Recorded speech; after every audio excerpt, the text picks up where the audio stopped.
April মাসে আপনাদের জীবনে এমন কিছু ঘটতে চলেছে যেটা আপনি একদম এক্সপেক্টই করছেন না। হঠাৎ টাকা আসতে পারে বা একটা খবর আপনার জীবন বদলে দিতে পারে। কিন্তু একটা ছোট ভুল সব কিছু উল্টেও দিতে পারে। সবথেকে গুরুত্বপূর্ণ ব্যাপারটা কি জানেন? অনেকেই আমরা বুঝতে পারি না তারা কখন ভুলটা করে ফেলছে। আপনিও কি তাদের মধ্যে একজন? এই ভিডিওটা শেষ পর্যন্ত দেখুন, কারণ শেষে আমি বলবো সেই একটা ভুল যেটা এপ্রিলে আপনার সব থেকে বড় ক্ষতির কারণ হতে পারে। এই ভিডিও শেষে আমি বলবো এই মাসে কোন একটা ভুল করলে সব থেকে বড় ক্ষতি হবে, আর সাথে কিছু পাওয়ারফুল রেমেডিও শেয়ার করব। তাই ভিডিওটা শেষ পর্যন্ত দেখুন। দর্শক বন্ধুরা, আপনাদের কাছে একটা নিবেদন, আপনারা যদি আমার চ্যানেলটা এখনও সাবস্ক্রাইব করে না থাকেন তাহলে আমার চ্যানেলটা সাবস্ক্রাইব করে পাশে থাকুন। আপনাদের একটা লাইক এবং কমেন্ট আমাকে ভিডিও বানাতে উৎসাহিত করে। চলুন তাহলে শুরু করা যাক। চলুন এবার দেখে নেওয়া যাক তুলা রাশি লগ্ন সাপেক্ষে এপ্রিল মাসে গ্রহদের অবস্থান কি বলছে।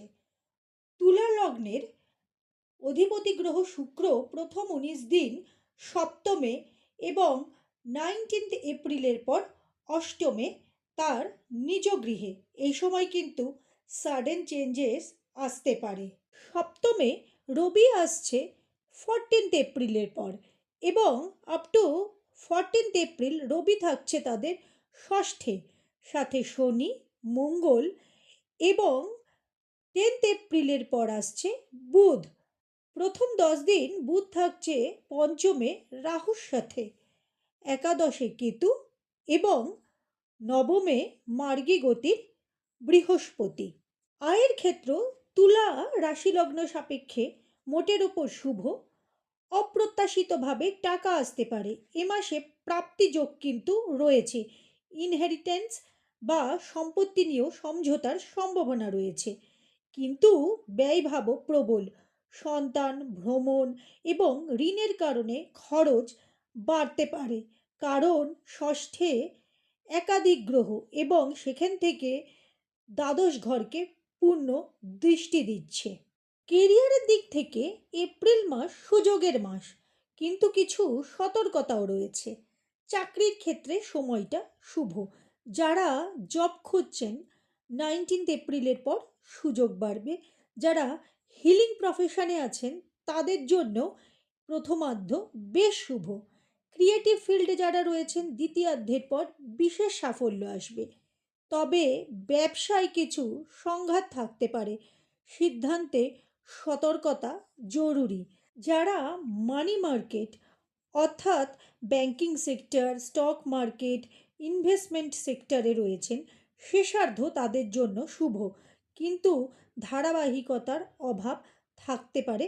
আপনাদের সতর্ক হওয়ার প্রয়োজন। মামলা মোকদ্দমায় যারা ইতিমধ্যে রয়েছেন এ মাসে কিন্তু শত্রুরা প্রবল হবে। নতুন কোনো মামলায় এ মাসে না জড়ানোই ভালো। বুদ্ধিমত্তার সাথে এগোলে শত্রু দমনেরও যোগ রয়েছে। সম্পর্কের দিক থেকে এপ্রিল মাস কিন্তু সাবধানতার মাস। প্রথমার্ধে ইগো ক্ল্যাশ, ভুল বোঝাবুঝি এবং অ্যাগ্রেশন দেখা দিতে পারে। হঠকারিতা করলে বড় সমস্যায় পড়তে পারেন। বিবাহিতদের জন্য সময়টা খুব একটা কিন্তু ফেভারেবল নয়, তবে এ মাসে বিবাহের যোগও কিন্তু তৈরি হচ্ছে। ছাত্রছাত্রীদের এপ্রিল মাসে মনোসংযোগের অভাব এবং ঘাটতি কিন্তু দেখা যাবে।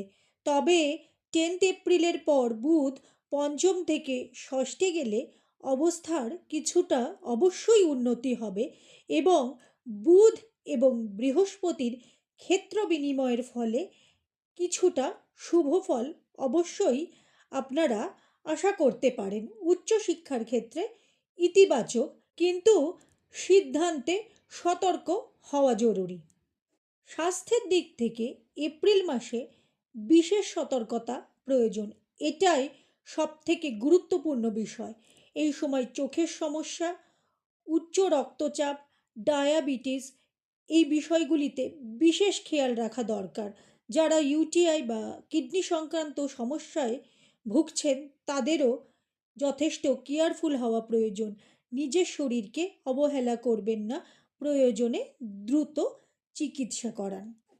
এপ্রিল মাসে সন্তানের সাথে মতপার্থক্য কিন্তু হতে পারে, এ বিষয়ে আপনাদের সতর্ক হওয়া প্রয়োজন। ছোট ভাই বোনেদের সাথে সম্পর্ক শুভ থাকবে, কিন্তু বয়সে বড় ভাই বোনেদের সাথে মতপার্থক্য দেখা যায়। এপ্রিল মাসে তুলা রাশির জন্য কিছু গুরুত্বপূর্ণ রেমেডি। আপনারা এ মাসে সাদা, গোলাপি এবং নীল রঙের ব্যবহার করুন। লাল, কালো, মেরুন এই তিনটি রং পারলে একটু অ্যাভয়েড করার চেষ্টা করুন। প্রতি শুক্রবার মা লক্ষ্মীকে একটা সাদা ফুল দিয়ে পূজা করুন, এতে শুক্র শক্তিশালী হবে। এবং অবশ্যই কোনো মিষ্টি বা ফল, বিশেষ করে কোনো নারী বা ছোট বাচ্চাদের দান করুন। প্রতিদিন সকালে 1 মিনিট চোখ বন্ধ করে নিজের মনে বলুন, আমি শান্ত, আমি ব্যালেন্সড। এটা 11বার রিপিট করুন। এটা করলে আপনারা যা পাবেন, মেন্টাল স্টেবিলিটি বাড়বে আপনাদের, আপনাদের ডিসিশন পাওয়ার স্ট্রং হবে। করে দেখুন, উপকার অবশ্যই পাবেন। আমি শুরুতে যেমনটা বলেছিলাম, এ মাসে একটা ভুল আপনার সবচেয়ে বড় ক্ষতির কারণ হতে পারে। সে ভুলটা কি জানেন? না ভেবে রিয়্যাক্ট করা আর সম্পর্কে ইগো দেখানো। এ দুটো জিনিস যদি আপনি কন্ট্রোল করতে না পারেন, তাহলে ছোট সমস্যাও বড় হয়ে যাবে, ভুল বোঝাবুঝি বাড়বে আর নিজেরই ক্ষতি হবে। কিন্তু আপনি যদি একটু ধৈর্য ধরেন, শান্ত থেকে ডিসিশন নেন এপ্রিল মাসে, তাহলে এই মাস আপনার জন্য সাকসেস আর গ্রোথ নিয়ে আসবেই। তুলা রাশি মানেই ব্যালেন্স, আর এ মাসে সেই ব্যালেন্স হারালে কিন্তু সব কিছুই হারাবে। তো দর্শক বন্ধুরা, এই ছিল আমাদের গোচরের ভিত্তিতে তুলা রাশি লগ্নের জন্য এপ্রিল মাসটা কেমন যেতে পারে তার একটা সম্ভাব্য আলোচনা। আশা করি ভিডিওটা আপনাদের অনেক কাজে আসবে। আপনারা যদি আমার চ্যানেলটা এখনও সাবস্ক্রাইব করে না থাকেন, তাহলে অবশ্যই সাবস্ক্রাইব করে পাশে থাকুন এবং আপনাদের লাইক কমেন্ট সবসময় আমাকে উৎসাহিত করে। ধন্যবাদ।